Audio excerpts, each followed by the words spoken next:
Okay, so good morning, everyone. We have Vivek Gupta today with us.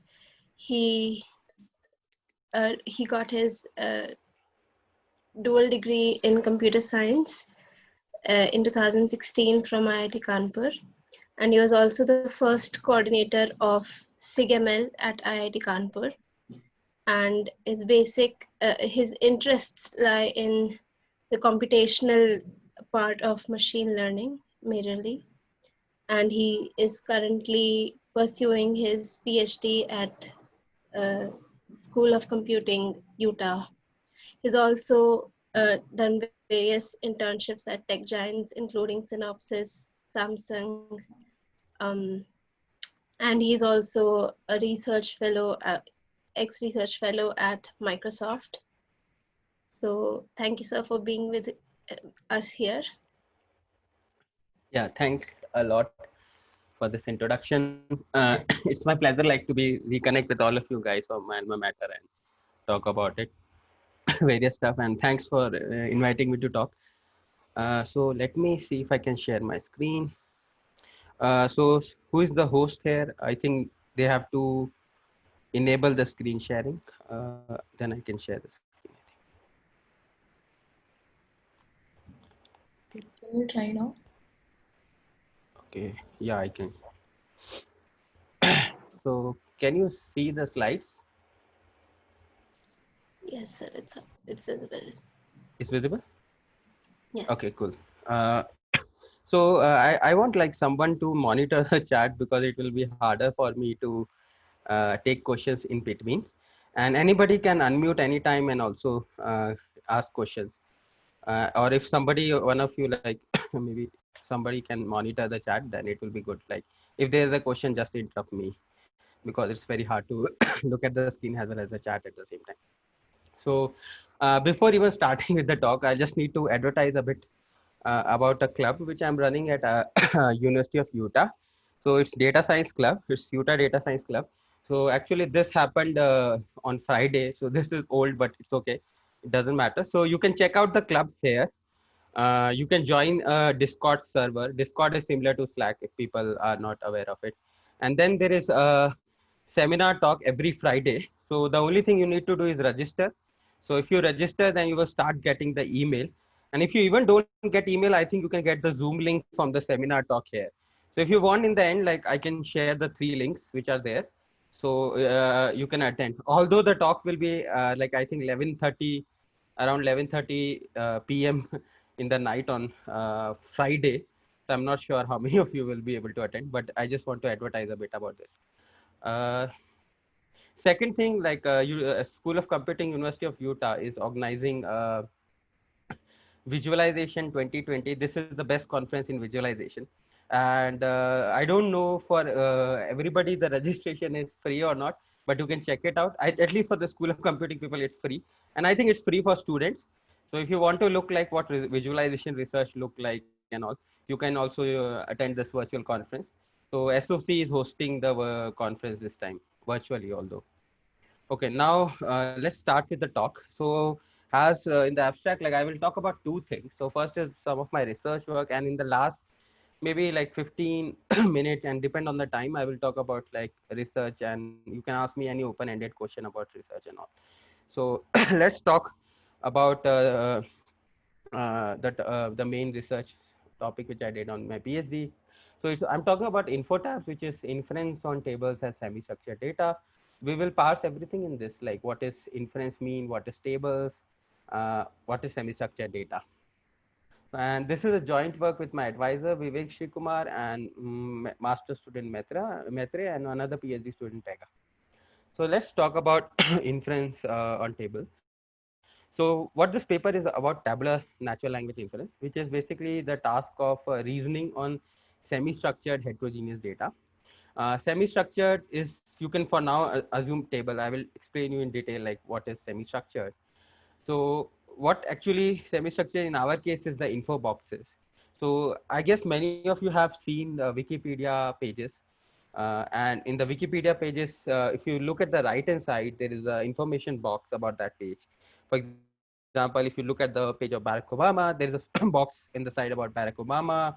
like he was the president, this to this date, and some personal details also about him.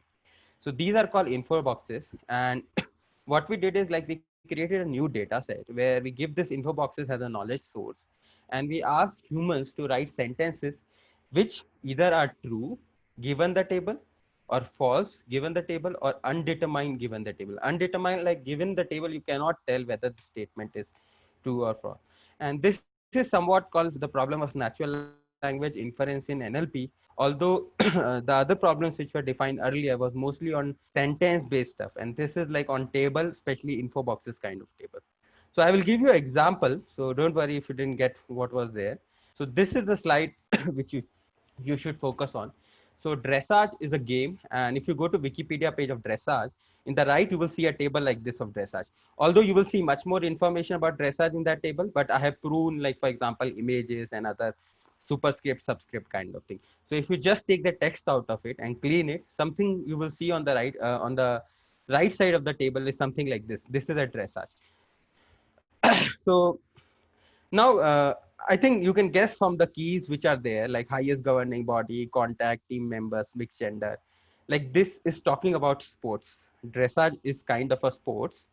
It's played in Olympic. It's also played in Paralympic. It's played worldwide.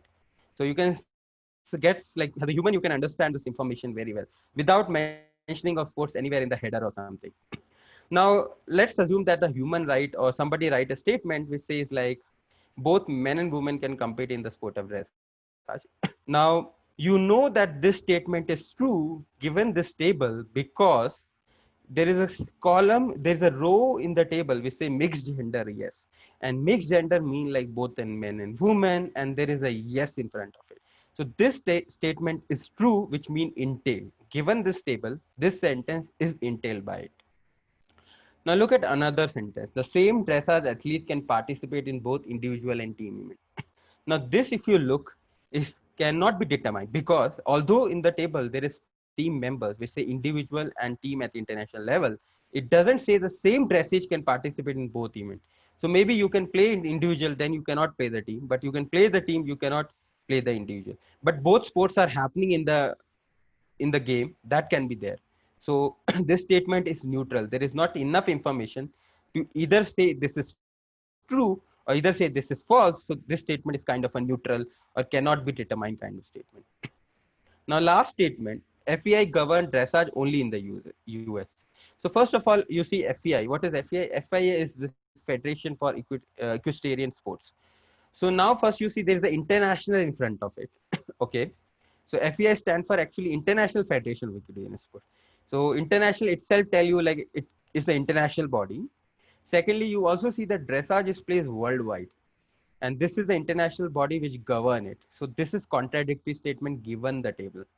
So now the task is I give a machine this table and this sentences and I ask like which of the three labels are true. Now you can see like it's a tough task. The machine need to comprehend basically what's the rows mean, what the whole table is about. It has to do some reasoning, understand thing, and then answer. So this was the main motivation about the thing. If anybody has any question till now.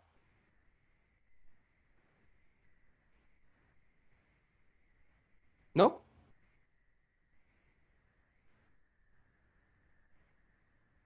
Okay. I assume nobody is speaking, so there is no question. So let's go. I can see the chat actually. Okay, no, there's no. You can also raise hand if you have a question. I can see that. Okay, fine. So let's move to the next part, next slide. So now let's talk about why I created this data set, like why we need this. So let's look from the need first from the history side. So there are earlier data sets which are present. For example, there's a data set which is very famous, SLI and MLI. But the issue with them is like their premises are single sentences. They are not multiple sentences.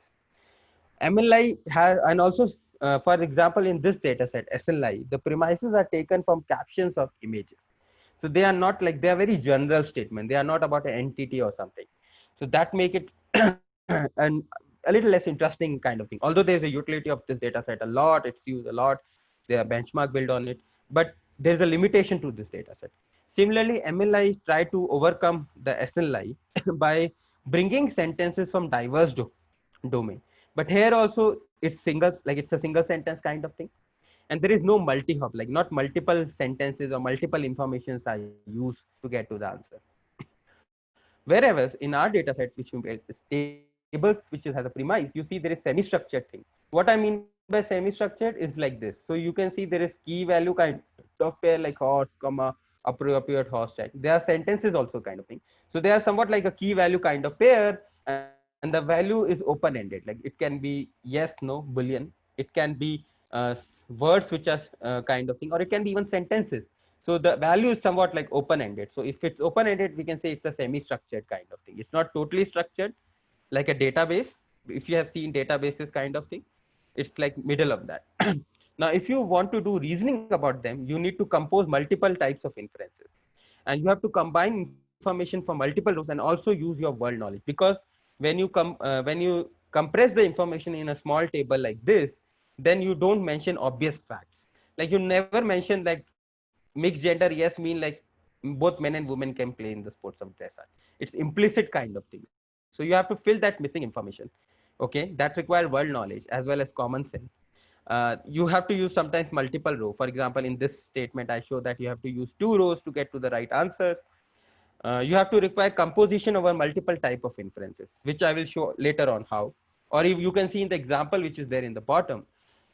So you have seen this, both men and women compete in the sport of dressage. Now to answer this question, you just don't need to understand what is mixed gender, but you also need to know that dressage is a sports. So those two information you have to use together. So there's multiple information used, and that's make the problem complex. There is other table data set which was recently released, which was like more like a database kind of table. Like you can see, it has only two like statement kind of thing, either entail or refuted. Either it's true or false. There cannot be a statement which is like partial in between kind of thing.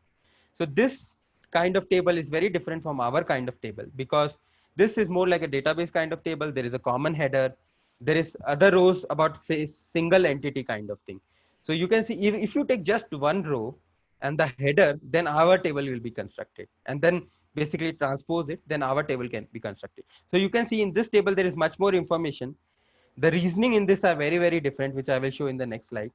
And the repetition of the information type give you a lot of insight into this, which makes somewhat this data set a little different, as well as I would say not easy, but little different and in different way kind of thing. It's more like a database kind of query kind of thing. So you can look at some of the thing which they did in this paper, though you can see the most of the reasoning in that data set is temporal, spatial, numerical. It has less complex reasoning because there is more structured data set. It's like a database kind of thing, where lesser semi-structured in our case. There's a common header kind of thing, and there's multiple attributes which give lots of information, which somewhat make the task easier. If you look at some of the examples of that data set, you see that lexical matching itself can get you some good results. Now look at annotation artifacts. So this is very interesting thing. So any question till this part?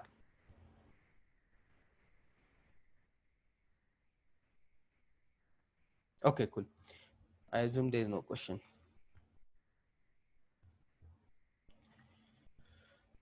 So let's first look how we annotated our data set. So we took the most viewed Wikipedia info boxes. We processed the table.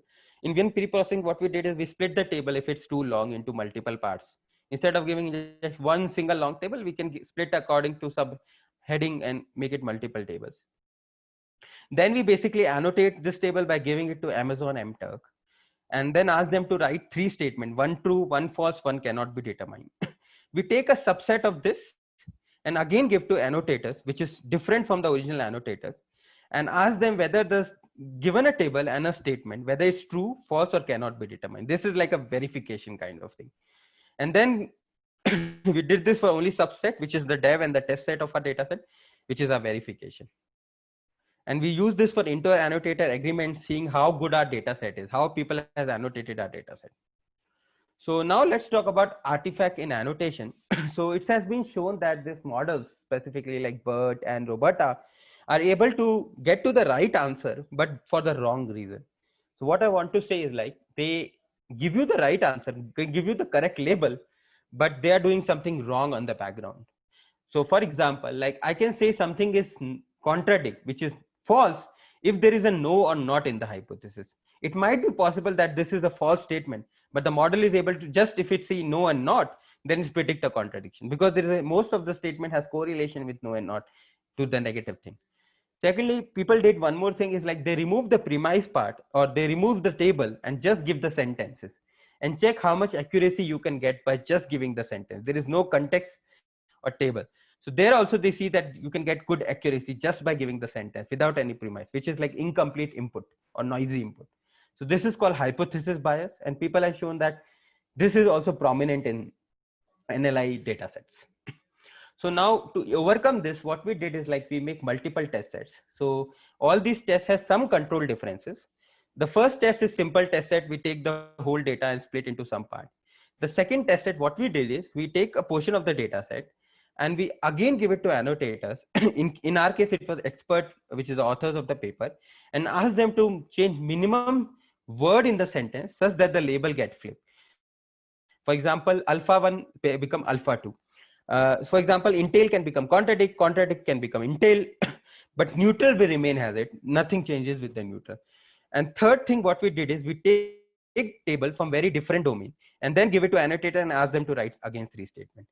So we just want to check if we change the domain a little bit with the same kind of reasoning, same annotators, does the model able to do well? Does it generalize well? So this was overall statistics of the data. Our data set is medium size. There are 3 test set, 1 dev set, 1 training set. It's around 17K training set and around 2000 or 1800 each dev and the test sets. This was the categories which we use. So you can see the alpha 3 is very different from alpha 1 to alpha 2 and every train and all, because it has very different categories. So it has like, for example, bridges, disasters, smartphones, kind of exams and all those things. So you remember, like we give the dev and the alpha 1 to human to again verify whether uh, the generated sentences by human or the written sentences by human are correct and all. So this is some statistics of that. So what you have to see is like out of 5 people, there was more than 3 people who agreed on the correct label. The label matches with the gold label. So there was a majority agreement, at least at this many times, which is very good. And these, out of these majority agreement also, this many people, the majority label matches with the gold label. So like our human accuracy on this data set is roughly around 80 to 85, which is pretty good. That it also shows that the task is not tough only for like the machine, but it's somewhat tough for the human also. So you can see the human accuracy is also not very high, but it's sufficiently high. And then there is something called kappa, which you can look at, like it's a measurement of statistics of inter-annotator. There are more results in the paper. You can look at it in the appendix. We also check like individual level wise how many people are agreeing with the inter-annotator. So around 30%, like if you give this table and the sentence pair to people, around 30% to 40% or to 50% data, in some case 50 also, like in this case. And so in dev it's 30, alpha 3 was 40 and other is 50. There was 5, all the annotator agreement on the label. So this seen that this much data is exactly perfect, like there is no ambiguity in this data. However, there is some ambiguity as you on the other side, but you can see still there is a high inter-annotator agreement, which is the blue bar, and this matches with the gold label to a good extent. Now let's talk about reasonings which are there in this data set. I told you like you have to reason to get to the right answer. Before this, anybody has any question? Okay. You are free to ask question if you have any question or any doubt. Unmute yourself before asking. Definitely. Sir, so you said that the tables were split in order to make the data set. So how was that done? Like on what criterion? Good question. So I can give you an example. Let's see.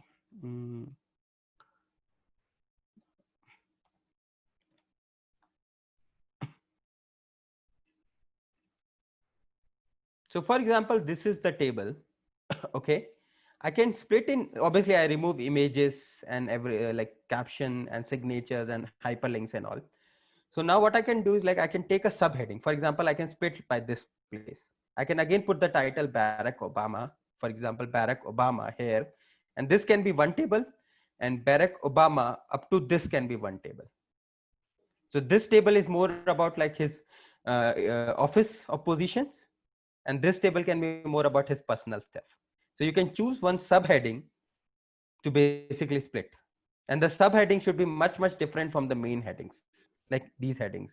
These things are very similar. If you see, there is a correlation between all of them. These are like positions, whereas this is something very different. So you can split like this. Did I answer your question? Yes, sir. Thank you. Okay. Anything else? Anybody? Okay, cool. So let's talk about the reasoning in the info tab. So we actually, this was a hard work. Like the authors of the paper actually individually take 160 pairs from the dev and the alpha 3 set each. Why we took from dev? Because dev is very similar to training, alpha 1 and alpha 2 in reasoning, whereas alpha 3 is coming from different domains. So we want to check whether alpha 3 is very different or not. So we take 160 pairs each from dev and alpha 3. Pair mean like table and sentence, equally splits, entail, contradict, neutral. And we mark what reasonings are there to answer that thing for a human, like what human will need to answer that thing. But we also need definitions of reasoning. So if you are working in NLP, you must be probably aware of glue benchmark. This is a very famous benchmark. We adopted the definition from them. However, we make them adapt for table data sets because there was no table data set in adapt. So we adapted them for table premises. We added few new definition like simple lookup, multi-row reasoning, subjective out of table. Simple lookup is when somebody is literally restating the fact without any doing. If anybody has a question? Oh, okay.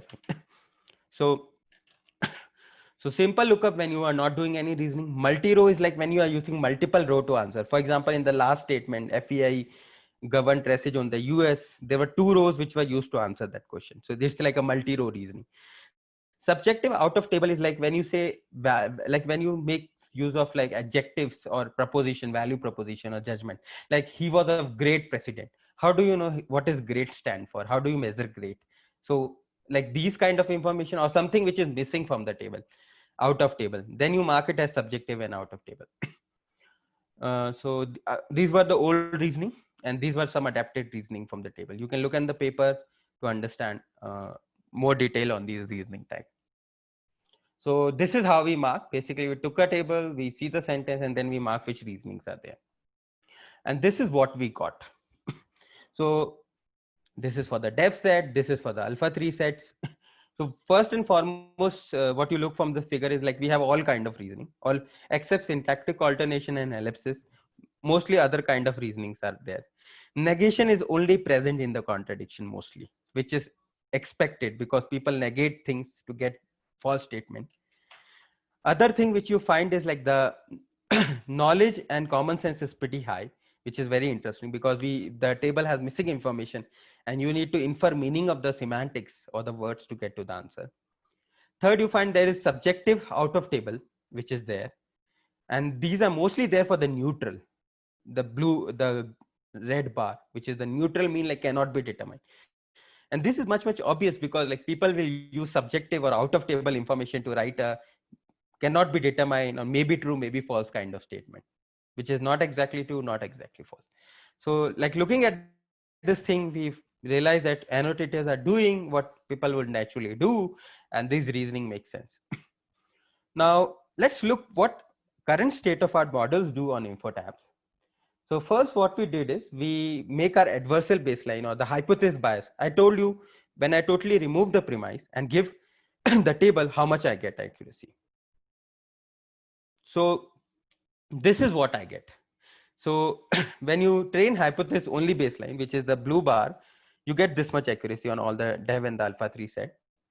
Now, when you take a dummy premise, instead of like replacing the premise, you take a dummy premise like to be or to not to be, which is a universal true statement.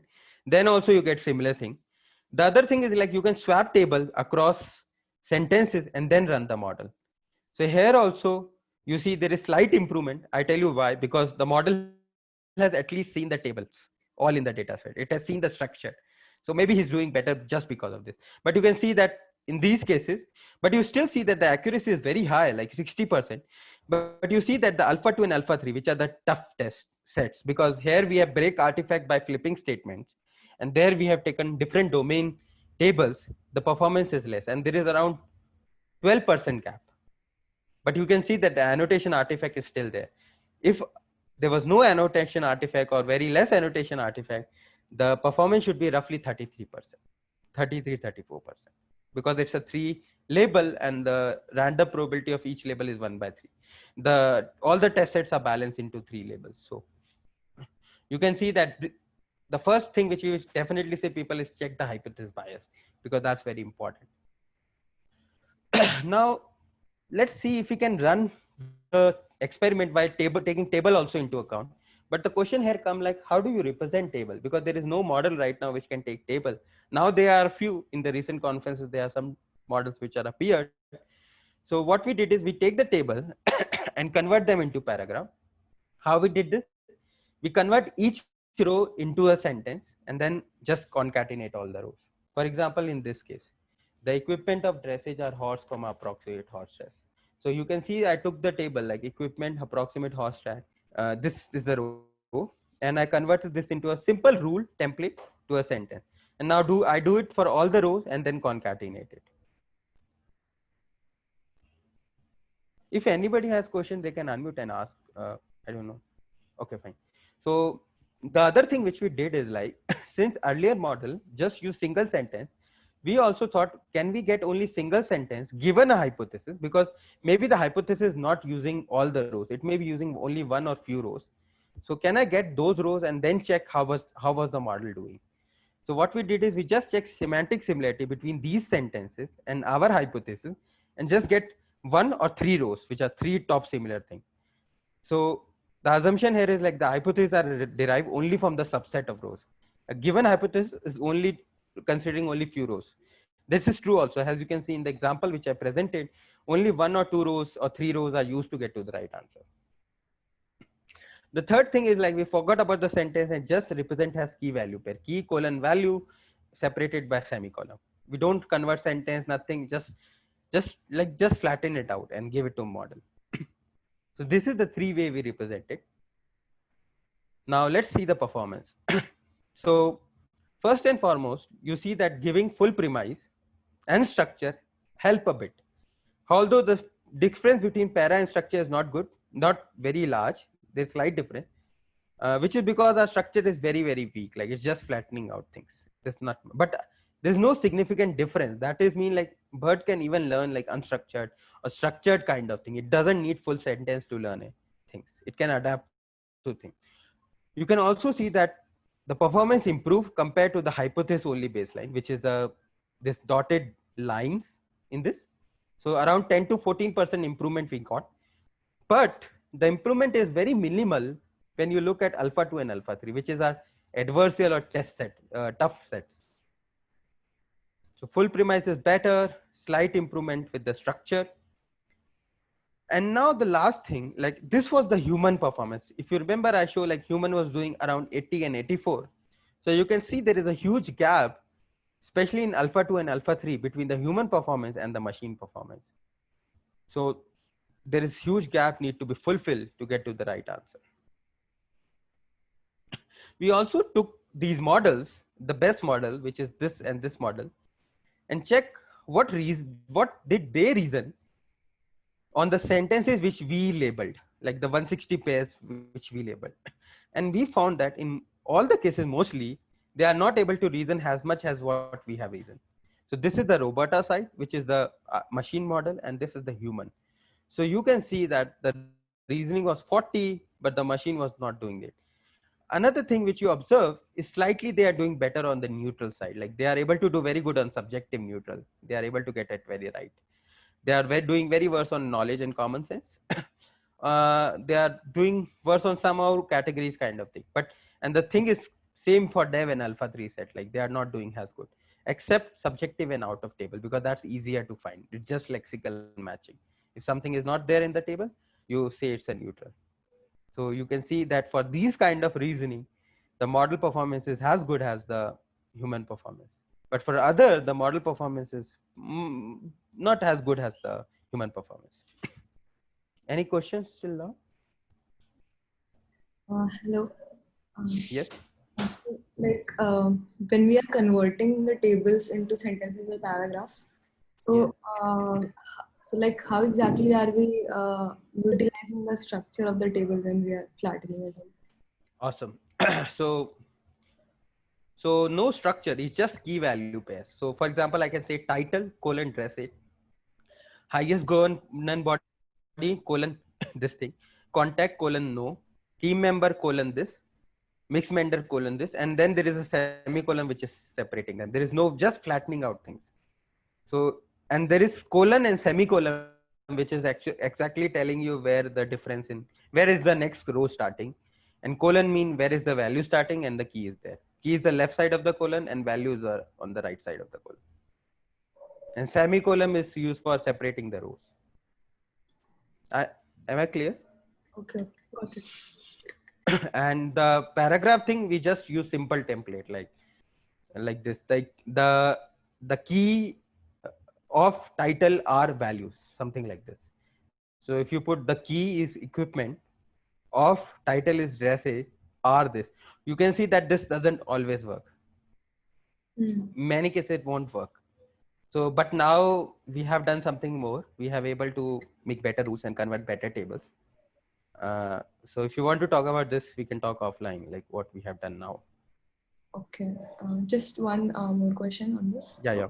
So in the third thing, premises structure, do you again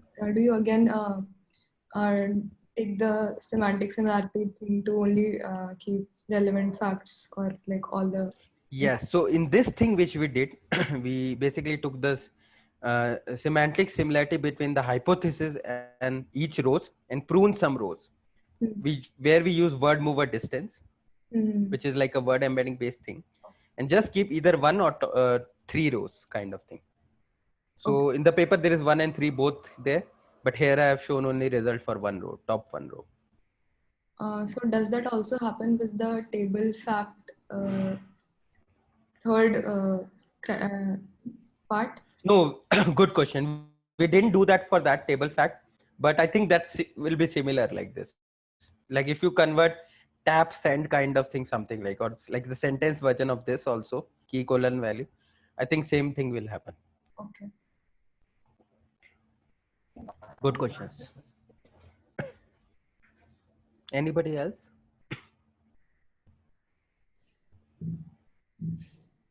Okay, fine, I can move on. Okay, so what does our experiment tell us? That you should not take random baseline, you should say hypothesis baseline, because they are the real baseline, because they capture artifacts. Secondly, if you want to really understand the test sets and like the data and the model performance, you should have multiple test sets and you should evaluate on all of them and compare. You cannot have just single test set and say, okay, model is doing good and this. And I don't mean like multiple random split of the data set, some control differences between the test set, which have the same objective as the original, but slight variation kind of thing, either lexical, semantic, reasoning, or something else. We also find that encoding table is not easy. There is not much work on it. And how should we do it? We also find that reasoning is harder for human as well as model, especially for alpha 2 and alpha 3 sets in the table. Thirdly, we find that the InfoTaps is a challenging data set. There are more analysis in the paper. You are welcome to look at more experiments also. Final words is this: we have a new data set, which is heterogeneous semi-structure premises and natural language hypothesis. A natural language because they are written by humans. There's multiple test sets which exploit the artifact problems and try to break the spurious correlations. Inference is challenged for current state of art models, especially for alpha 2 and alpha 3, because the human performance is still better than the model performance.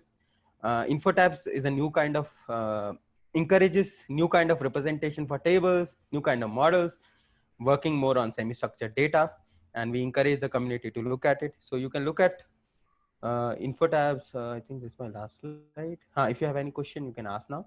And this is the info tabs data sets. So you can look at the data set is here. You can explore also the data set.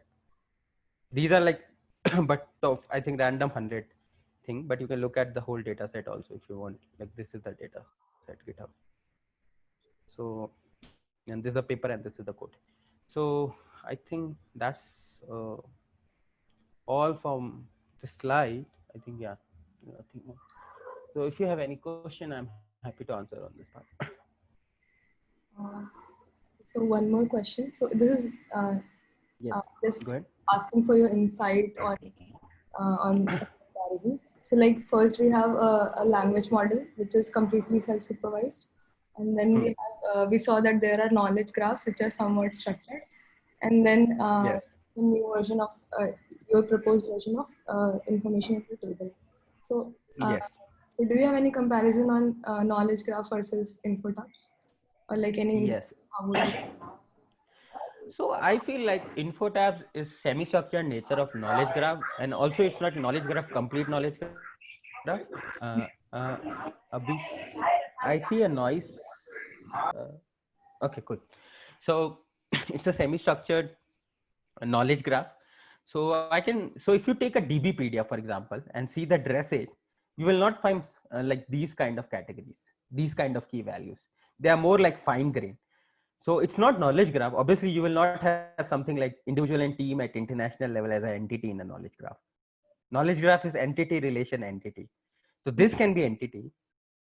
This and this can be relation and entity. Is slightly not possible, I feel. Definitely mixed gender and yes is never an entity. Okay. So there is some differences because of the semi-structured nature. Second difference is this is very only talking about one entity, dressage. So this is limited knowledge kind of thing. We have like proven out the knowledge. So maybe possible like there is so if I have Barack Obama and there is no mention of his wife like Michelle Obama, and if I say a statement like Michelle Obama was the wife of Barack Obama, then the model should ideally say it's a neutral, because from the table there is no information. Okay. So this is also one restriction which we are putting, like it just need to look at this table to get to the right answer. It can use a common sense, or it can use a little bit world knowledge, but then there is also a distinction between what is common sense, what is non-knowledge, but that's another like a talk kind of thing. So I won't go there, but there's some differences I can say between knowledge graph and the tables.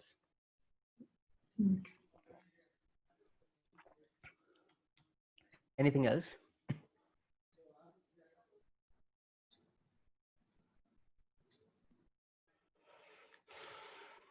Okay, so let's move to the second part. I don't know how much time I have. I think I don't have much time, but so I don't know. Like, okay, let me see if I can tell you something about myself. Yeah, it will be good if we can have a face-to-face interaction rather than like I mean sharing something, slides and all, because I prefer that rather than I can obviously present something about career and all, but I think slides are boring. So let's talk like this. So if you have, okay, there is some question. Okay, I already answered that thing. I think Lakshita has this question. Okay, fine. Cool. So I'm open to question. Like, so I can tell you briefly what I did and what worked out for me. So I was undergrad in IIT Kanpur. I joined in 2011. Uh, I did okay in my first year. Then some personal things happened. I didn't do well. Then in the second year, I didn't manage to do okay. Third year, there was some family crisis which affected me a lot. And then fourth year. So now many of you have questions about like I can answer you some of the questions which you were thinking, like what is like how to basically enter research. I think that would be one question which many people would be having, I think, in this group. Uh, so my basic suggestion is first is like you have to try before doing anything. Like if you don't try, you don't know like what is there. So one good way of trying is undergraduate project. You can work with our alumni. Like I mentor some students from IITK as well as IIT Guwahati, so you can also mentor, work with some alumni, or you can work with the PhD students at IIT Kanpur. Definitely you need a professor, or a mentor kind of thing which can guide you over research. Like doing it alone is very hard, so in the initial stages.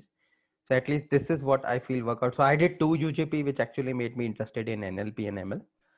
And then I I thought of applying for MS, but my CGPA was not good. I don't have publication.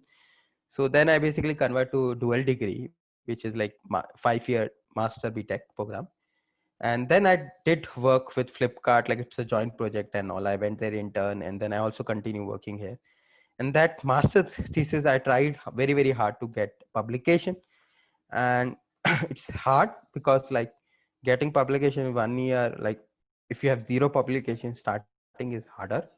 So without help from much people, like kind of thing. So there was advisor, but advisors are advisors, they are not like mentors or kind of thing. So there's a difference also, I feel there, but we can talk about that offline if you want anything on that.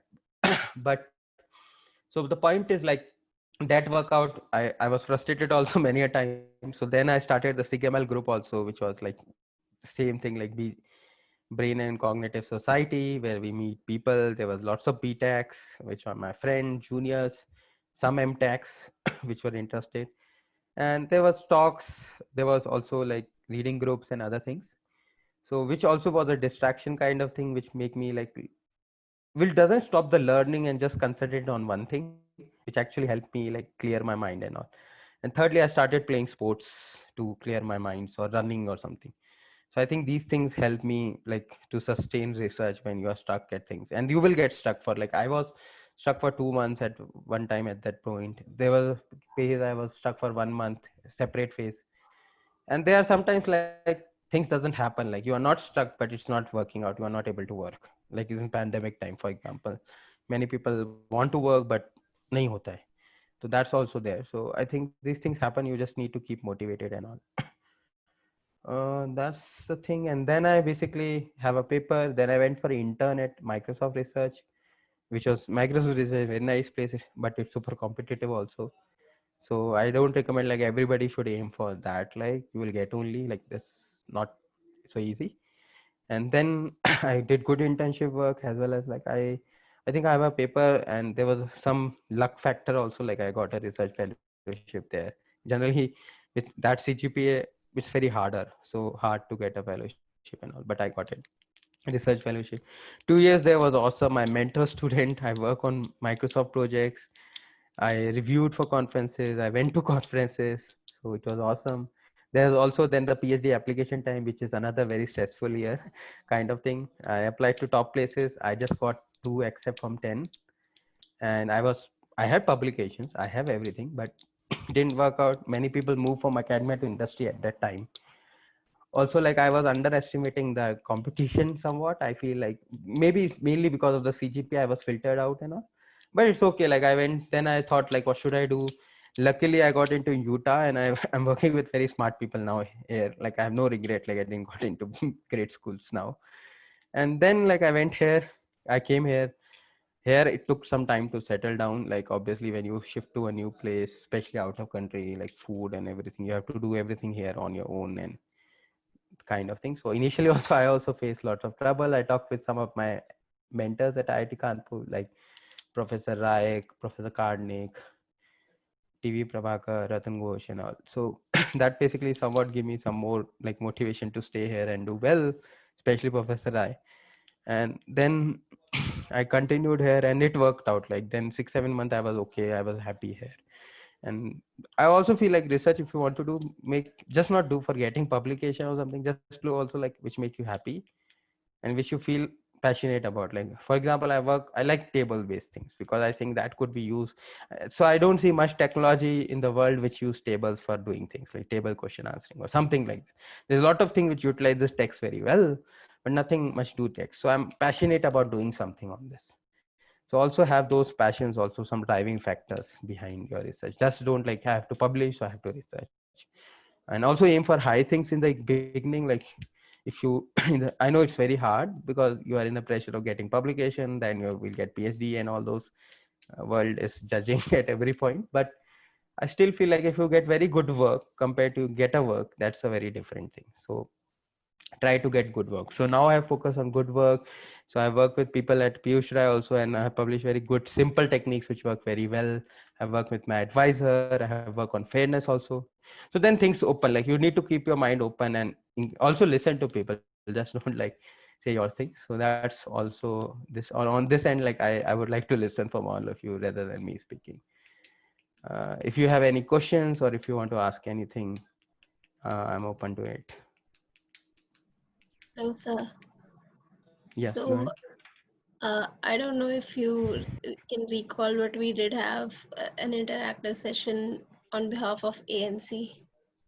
Yeah. So I can, yes, definitely. So I can share the blog in the chat.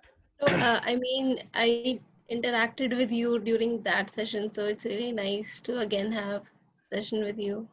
Yeah, that would be harder to like. I also don't recall what I said because there was like somebody was asking something and I was saying, but okay, let me do this thing. I can share the blog, and if you guys wanted, I think, wait. So yeah, I tell you what was it. So I was interviewed by Academic and Career Council, especially the student research wing, and Lakshita was there and Ankur was there. It's career in research. I think that blog headline is this, and they talked to me like around 2 hours on like research and career and everything. So the video is even long. So hopefully they have put a lot of effort in compressing it to a very nice blog which have all the information and all the relevant stuff. So I've shared in the chat. I recommend everybody, if you want to know more about me as well as more about how to apply PhD, especially like people who are applying in the PhD should definitely look at this question. Like what was, I can share the screen, wait. So you can look at this question. What was your experience in the admission procedure? You can look at the video. I frankly talk about what was it, like what mistake I did, what should I have done better, what is important and all that. So you can look at this section definitely if you are applying for PhD and all. Uh, this is some comparison about industry experience and IIT Kanpur. This is research kind of thing, like how was my research internships and other things. I forgot also many things now. uh, yeah, so you can look at the questions and also look at the videos. It's a nice blog. I think many questions which you have, maybe you're not having right now, but later you want to have, you can look at this. So right now if anybody want to ask me about like anywhere like LinkedIn or Facebook, then I'll just refer this blog because I think this has many information. And I thanks the career council and the academic and career council and the care and the student wing for doing this, because this has summarized what I wanted to say, which I say individual to people. Now I can just hand over them, and I guess many people get sorted out with just itself. There are some tips also, some thoughts I have, which is my opinion. You may follow, you not follow, it's up to you, but what I feel is there. So you can look at this blog. So this is one good thing definitely. If you want to interact with more, I have this data science club, which I already told you about. Like I'm the coordinator here. Uh, and there's lots of things which are posted here. I can share. You can join the mailing list. Just fill your uh, email and this, and then there will be a mail to confirm. So once you get the confirmation, you will get starting emails from here. I can share this also in the chat. So but the talk is generally, so this is the seminar talk for this time. This is very, we have very good set of speakers, so you can look at the poster there, in fact. So this was I only speaking, which I speak here also, the same thing. And these are the good set of speakers which we have. Although the timing is this thing in MDT, so which will be 11:30 PM for you, 11:50, 11:20 PM for you, I think.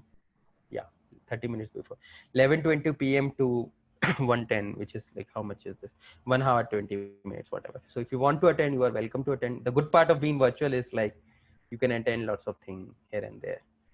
So you can attend very good line of speakers which we have put a lot of effort to arrange. So they are very interesting things. So this also I want to advertise. Definitely look at the blog if you have other questions and all. Any questions which you have, you want to ask?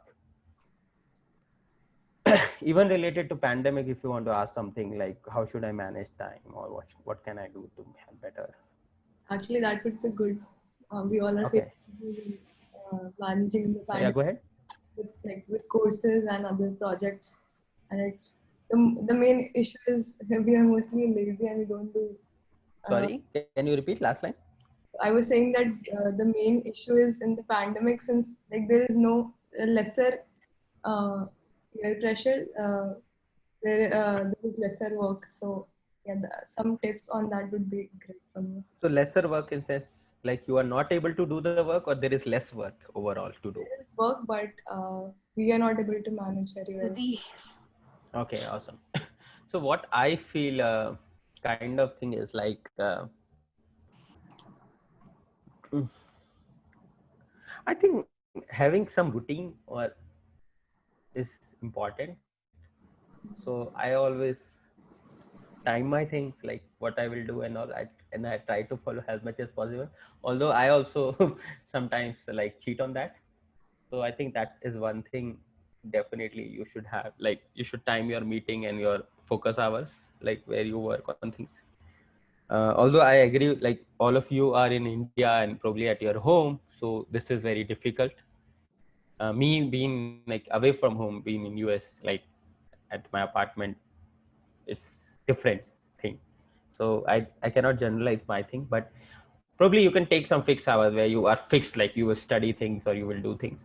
And I also feel like don't lack up things to the very end, like do in between things, like do just for change, like don't binge watch too much, do something else.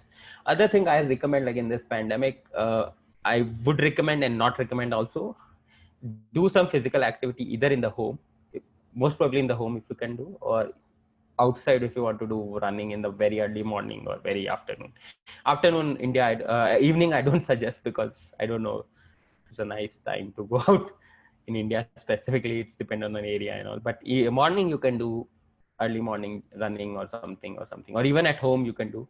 For example, I recently got a ball, exercise ball to exercise, and I go for running. So I got late for this talk because I was walking and running just before this. So I go on night. So I think doing that clear your mind and thought, and maybe then you can organize things much better. So that's one thing. Secondly, help people. Like this is a good opportunity to spend time on with your family. So if you are not able to study too hard, it's okay. Like it's fine. There's lots of the world has changed in 2020, so it's fine if you are not able to do something that good. It's okay. But this I'll give you another opportunity to spend time with your close one, because uh, this I also said in the interview, and I repeat, like from now onwards your time with your family will exponentially decrease. And I don't know if you watch Netflix and little thing, this there was an app, like there was an episode where they show like there's an app, and they were, I forgot the character now, they were talking about like how the time, there's an app which calculate how much time would you spend with your family from now onwards, and like it's like 1 year in 10 years, like I know not even 1 year, like it was so less. So you can assume that like one day in, I think 1 year something, I don't know, like not 1 year, but okay, it was very less, for example. So you can see like how much time you actually would have spent, like if you were at the college and all. So this give you opportunity also to spend time with your parents. That doesn't mean like you just enjoy and like make their life well. You can learn things like I learn cooking, or learn with, help your, like consider your family as a peer, and the job is the other things like household work or something. Help your mother and all, father and all. That's also one thing which teach your brother, sister, or help them in some way. So that's also learn new skills. Maybe if you want to like learn new skills, this is a very good time to do that. And if you do those things, I think then you will do study also very well, because then you will not be bored or like frustrated or don't have that motivation which is missing in your life. So you do this, for example, like I gave talks, so that's another different thing in my life, like I'm interacting with you guys. So do something different also along with your study which will help you out.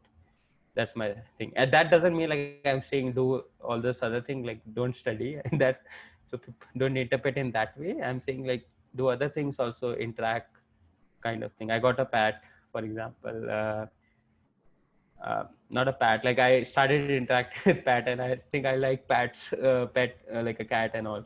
So you can do that if you are okay with that. So there are multiple ways you can try new things, which is that doesn't mean try negative things also. I think you're mature enough, all of you are above 18, so try something which makes sense. And if you wanted to try, you didn't got the opportunity, you can learn some sports if you want. But sports, I don't know, because things will be closed right now due to pandemic. And obviously keep safe your health. In India, situation is very bad for coronavirus. So definitely, like I said, so you go out and like you got corona. So don't do that. I know personally, people was working in India which got corona. And like not they, whole family got like. So it's not a nice thing. So let's not get it. If we can, probably we will get in the end, but at least try to avoid as much as possible. Yeah, that's my suggestion at least. There are other things in the blog. I think it's there in the last section of the blog. If you look what other tips or suggestions I have, so there I have also talked about like how you can deal with this time. It give us opportunity also. For example, like you can help people. There are lots of homeless people and all. You can also help in the technical education. Like right now everything is for example online. How can you make online better? Can you do something about it?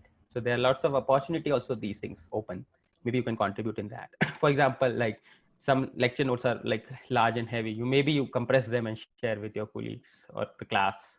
So that's an interesting thing which you could do, which probably you wouldn't have do because kind of thing, or something interesting, anything. There are lots of opportunities also there to look at. So maybe look at them also and do something about that.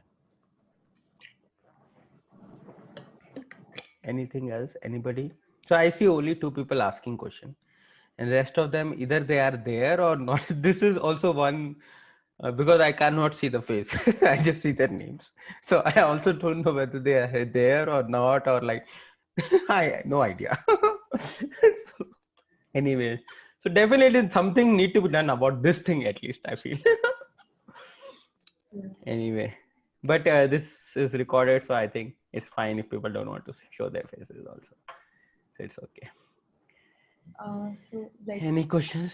last question from my side, like for all the junior people who want to get started in research. So, like, what do you suggest? How do they approach professors, or what opportunities are there for beginners who want to just start with research? I think UGP is one good way. You can also help from like UGP, do a UGP, work with a PhD.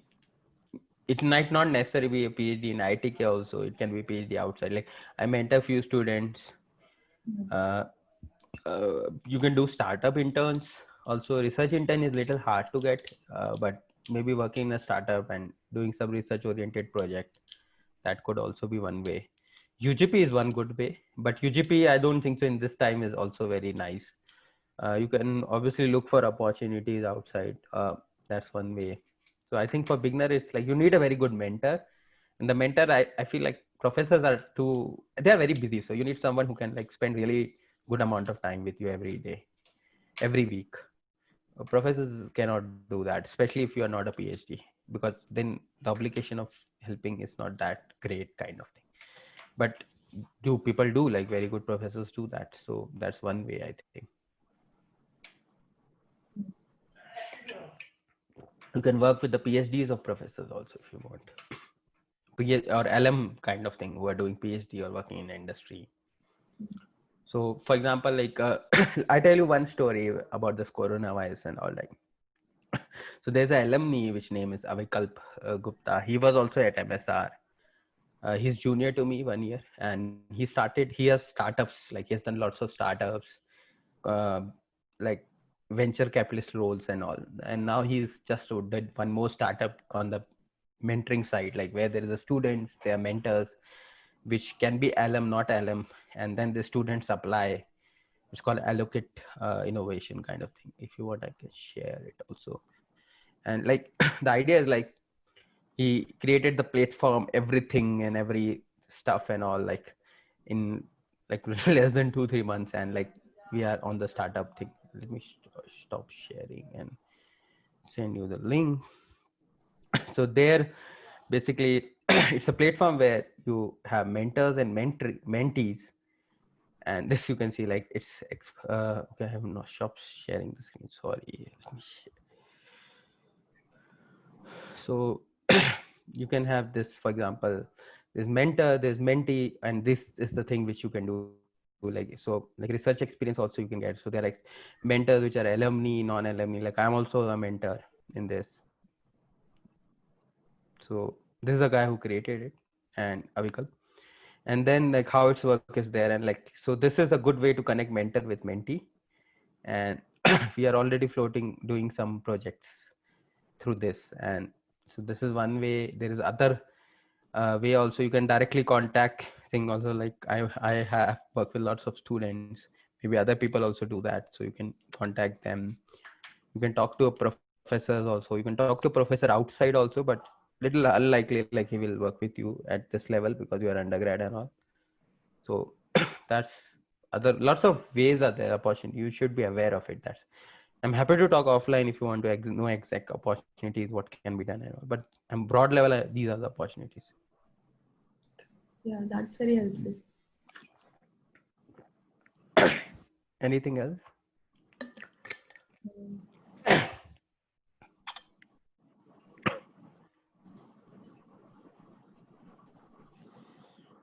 Sorry. I don't think there are more questions. Okay, you can always email me. Let me type my email also.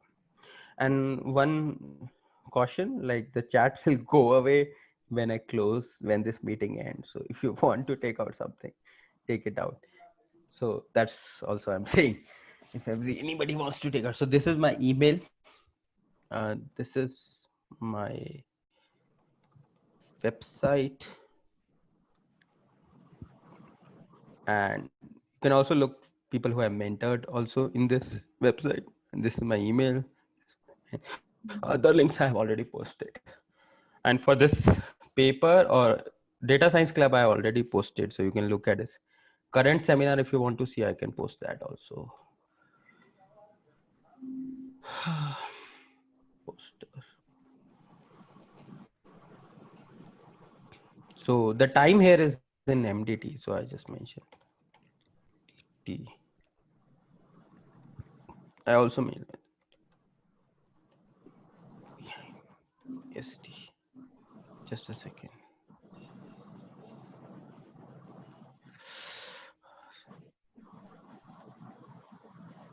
So this is the thing.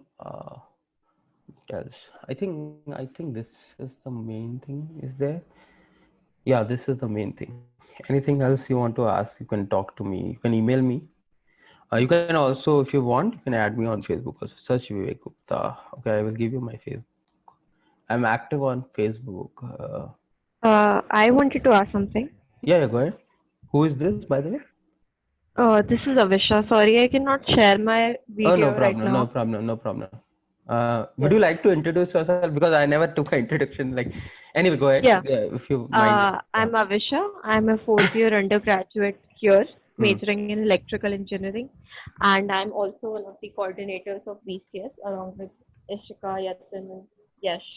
We're four Okay. coordinators of the society. Nice. So This is a very okay. Before jump, just a second. I would like to thank everybody who started this, the idea, and people who are managing and doing it. It's a very nice initiative. I did something similar for SIGML, so nice. Kudos to all of you. Yeah, go ahead. Sorry, go ahead. So my question is basically what keeps you motivated to do research? Because there is a lot of competition in academia, but there is a lot of competition everywhere. But when it comes to comparison with your batchmates or colleagues, who are in corporate sector or industrial jobs, how Yeah. do you stay motivated? Because I'm kind of struggling with it right now. Awesome. So this is like a question which I ponder on even when I'm doing PhD, because to be very frank, like, I tell you, like there are moments when I say like, why I'm doing this? Like, why should I just join a corporate job and earn money and like live a life? Okay, so the point is like, I feel like I don't know how. If you do, I was not happy. Not I would say not happy. I would not say development is a bad job or not thing.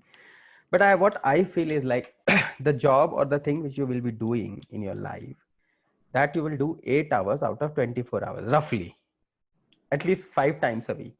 Okay. So 5 by 7 into 8 by 24. Okay. Or let's say 8 by 12 Right. or Yeah. 8 by 14 or something, whatever. Remove the sleep time. Okay. Now this is the significant, and then the lifetime you will do that job from now onwards. The point is like what you do in that should be very interesting.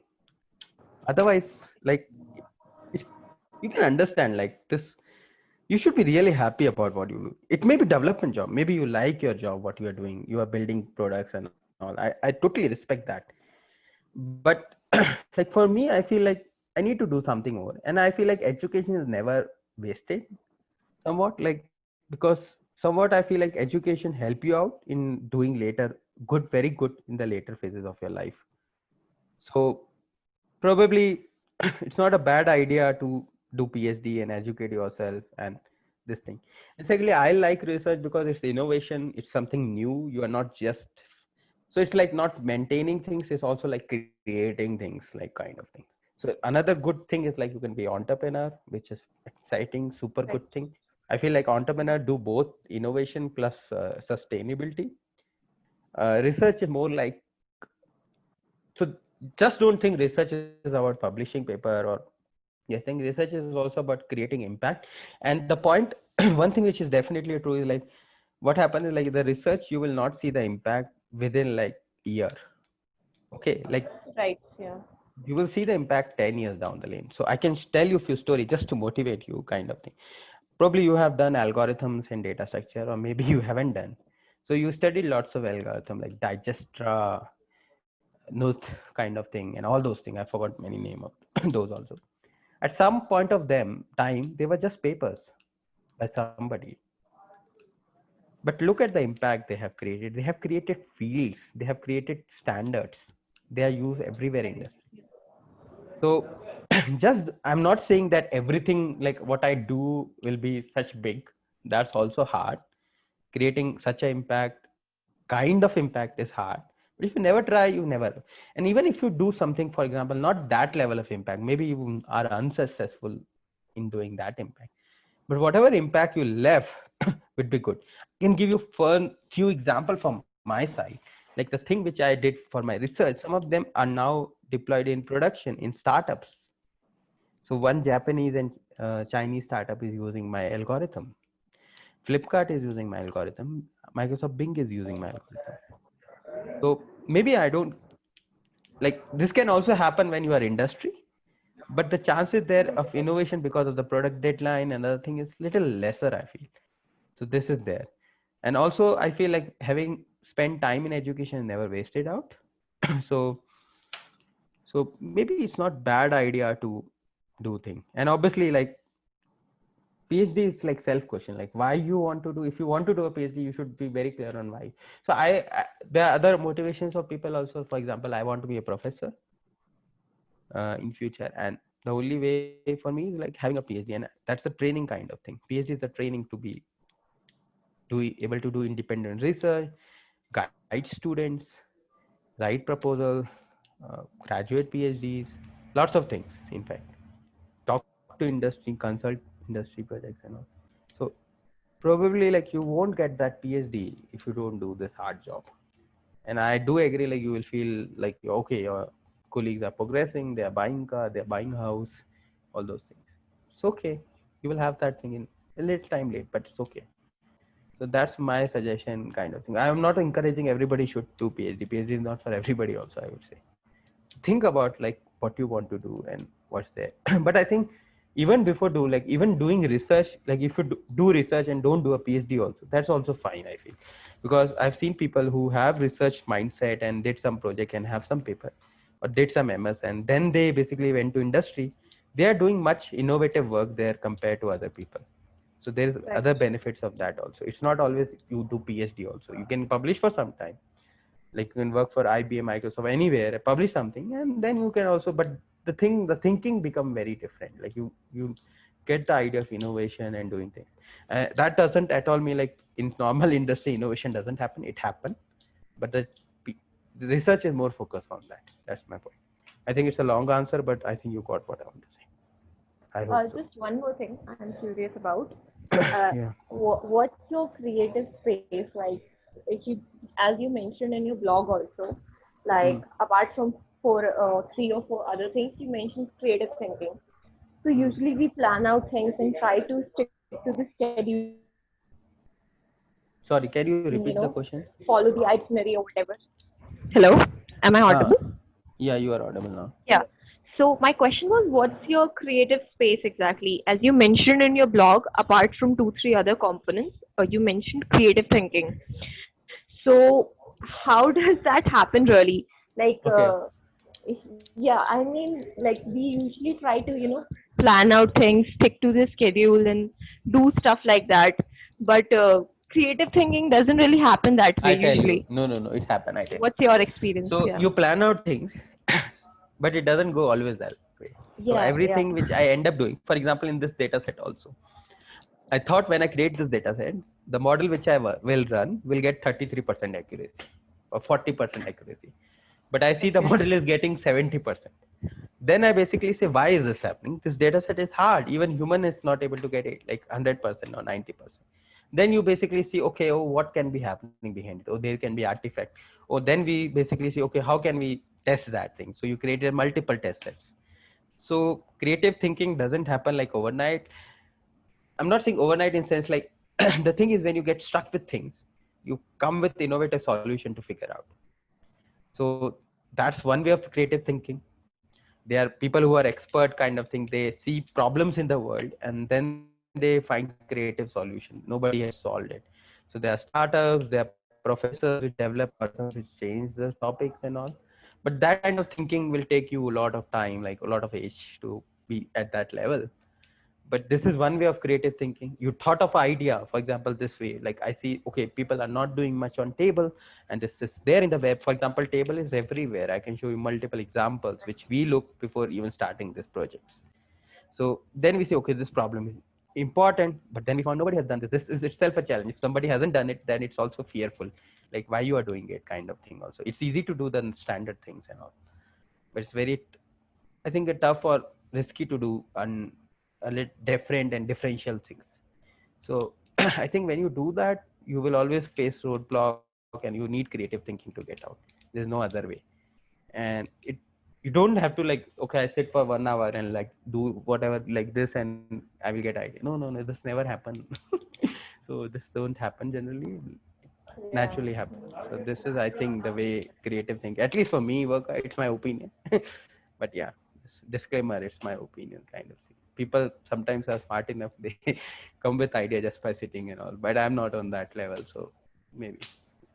Yeah, yeah, you know, it's very Hello. motivating for people when you see others, working that way. Hello? Yeah, go ahead. Your voice got cut, sorry. Oh, sorry. Yeah, I was just agreeing with you that sometimes people compare with others Okay. with whom, for some people it just comes naturally. The Okay, idea I just tell comes you, like, quicker to others. yeah, comparison is not very nice because research, if you go in comparison, you will like feel very bad. And even in like comparison, if you want to do, you can compare with yourself, like what I have done in 5 years or what I will be aimed to get in 5 years. I think that comparison is fine because that is a good goal and motivation. But if you compare what others are doing, like it doesn't make sense. Like people are doing so lots of things. There are people who are famous in my age or even before my age or in your age maybe. Okay, by various factors, by luck, by birth, by anything. So comparison is, there is no limit to that. So I also feel like comparison with people is not a nice idea. Compare with yourself, and but we are human, we live in a society, we compare, and it's natural, but don't take it over the head kind of thing. And like this thing, even like I feel like people who basically try to compare CGPA and people it's not a fault also, like university also judge on things kind of thing, because they also have to make decisions and all like others. So people like external society also compare and contrast, but I think for you it's very harmful. Like you should not do it on yourself too often. sometimes it's okay to do motivate and Right. like see, but not always, I feel like, because that could be very harmful for your mental health, I feel.